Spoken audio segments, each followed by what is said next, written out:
Ya, sebelumnya Presiden Prabowo Subianto melantik 109 menteri, wakil menteri, dan kepala lembaga. Dalam Kabinet Merah Putih Prabowo Gibran, 5 ketua umum parpol koalisi mendapat jatah menteri. 3 diantaranya ditunjuk sebagai Menko.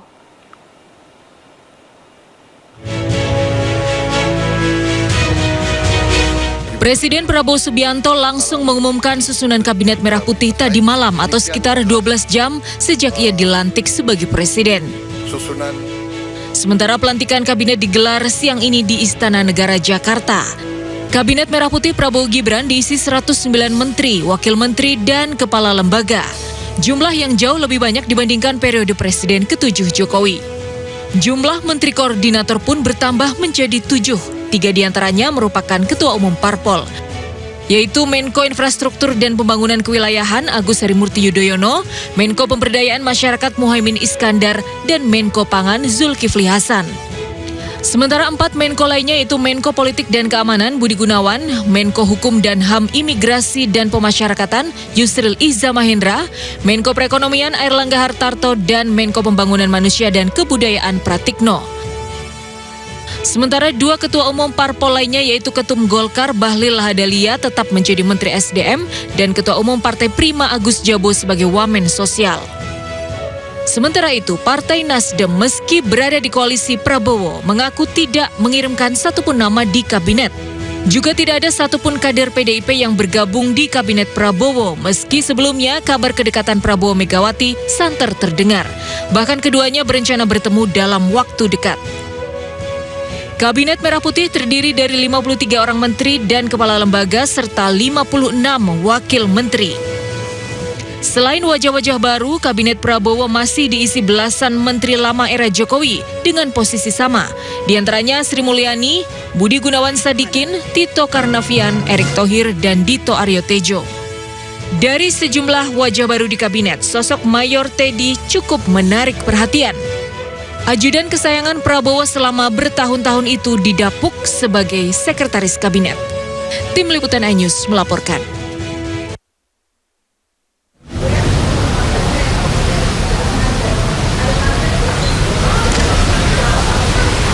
Ya, yang jelas kami baik dari menteri maupun wakil menteri pastinya akan mengikuti visi dan misinya Pak Presiden.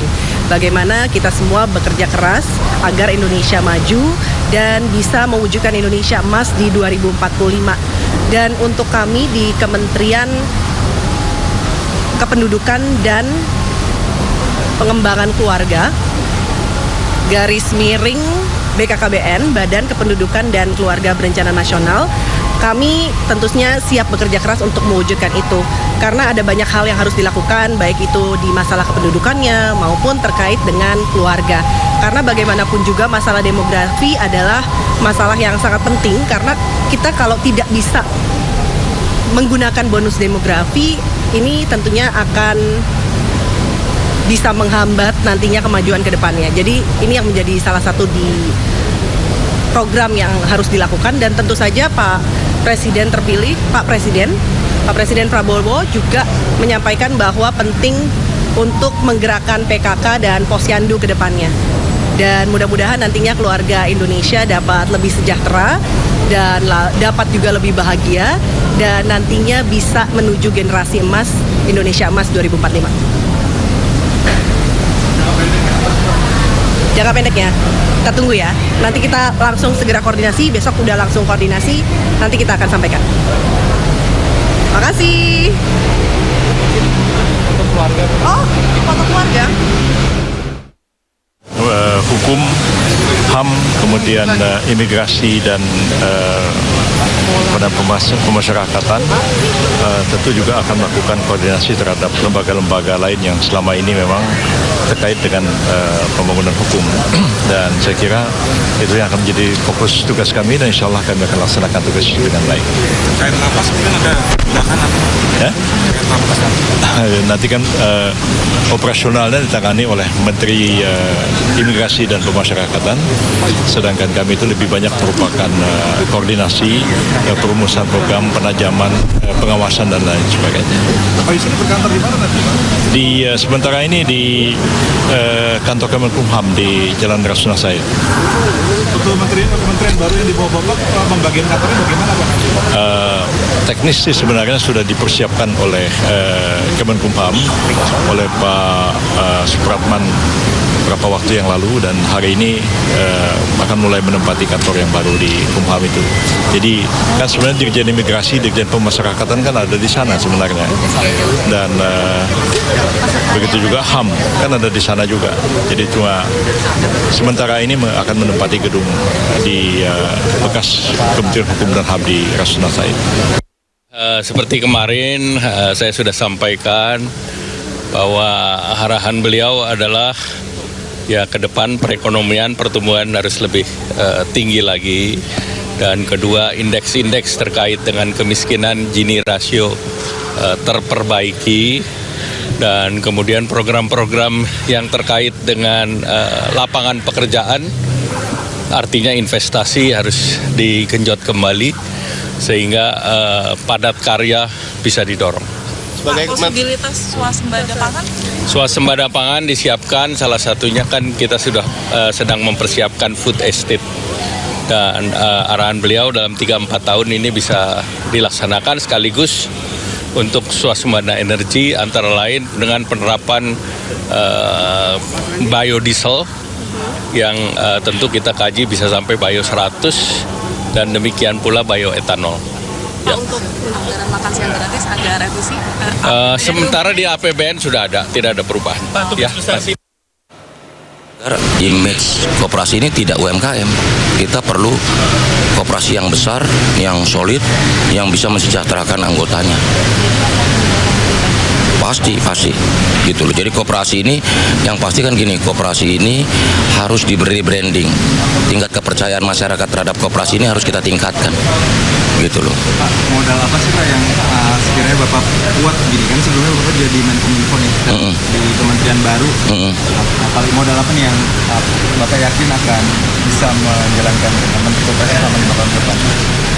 Modalnya adalah semangat dan optimisme bahwa koperasi ini bisa menjadi kekuatan ekonomi rakyat untuk menopang visi Indonesia Emas 2045. Pagi ini kita akan dilantik oleh Pak Presiden Prabowo setelah diumumkan tadi malam. Jadi insya Allah akan berlangsung pelantikannya jam 10. Jam 10? Ya. Ada sertijab nggak nanti? Atau nggak ada ya Pak, karena kementerian baru ya? Ada. Wah, saya nggak kementerian baru, kementerian lama, Kemendes dan PDT. Ada. Insya Allah sore. Sore berarti ya? Berarti menunggu wamen dulu dilantik baru? Ya, kita karena ada wamen, sebaiknya memang kita menunggu lengkap Pak Wamen hadir, menterinya juga hadir gitu. Ada info soal sidang kabinet pertama Pak? Kapan? Kalau infonya insya Allah besok, lusa katanya insya Allah. Tapi ya pada prinsipnya kami kapanpun siap untuk ikut arahan Pak Presiden.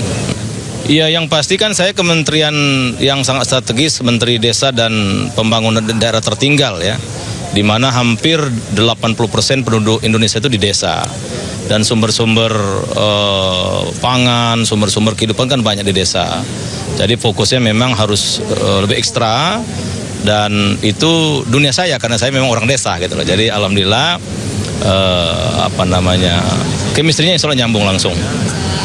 Oh itu iya, kan itu kan amanat undang-undang. Itu amanat undang-undang, dan kalau bisa kita tingkatkan terus. Yang paling penting itu tepat sasaran ya, sehingga desa-desa bisa mandiri, bisa maju, dan sekali lagi kita bangun Indonesia dari desa. Ya perlu ada pendampingan yang terus-menerus, ada semacam pembinaan, pelatihan, kemudian kita turun ke bawah gitu loh. Ya, makasih ya. Ya Pak, dengan membentuk Kementerian Hak Asasi Manusia ini, itu sudah artinya Bapak Presiden telah mewujudkan apa yang tertulis di dalam Astacita nomor 1, yaitu menjunjung tinggi hak asasi manusia, demokrasi, keadilan, dan perdamaian.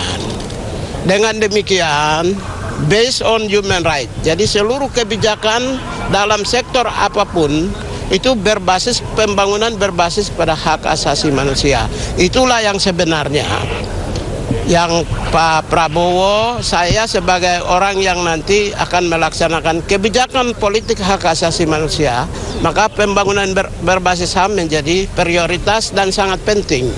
Mau ingin melakukan kebijakan bidang A, B, C, D, E, F, tentu harus berbasis dan berpijak kepada nilai-nilai hak asasi manusia, nilai demokrasi, nilai keadilan, dan nilai perdamaian.